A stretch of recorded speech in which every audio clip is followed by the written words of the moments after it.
In Abuja, Nigerian officials and humanitarian partners launched the UN's 2026 Humanitarian Needs and Response Plan. This time, the stakes are far higher. 35 million Nigerians are now on the brink of hunger.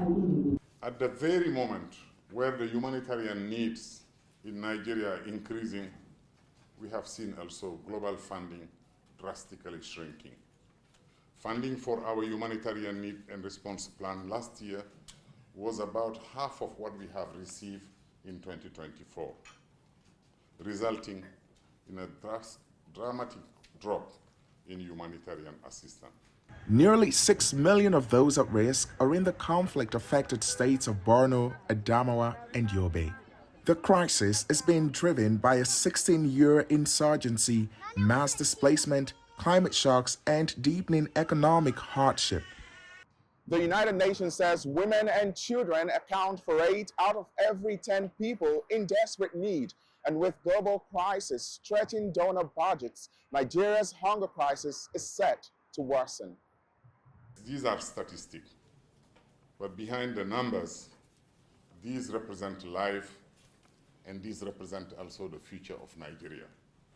The UN says it needs $516 million this year to reach 2.5 million people in Nigeria's northeast, down from 3.6 million targeted last year.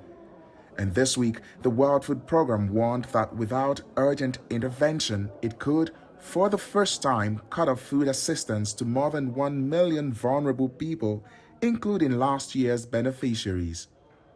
The agency says it urgently needs $129 million to keep operations in the Northeast running over the next 6 months, or risk a complete shutdown.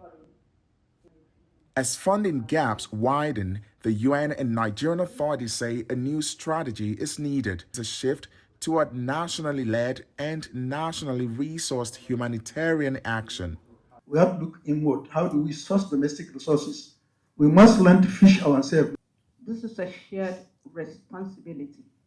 We must strengthen local collaboration, embrace homegrown solutions, and ensure that every intervention uplifts dignity and restores hope. But for millions of vulnerable people in the region, survival now hangs in the balance.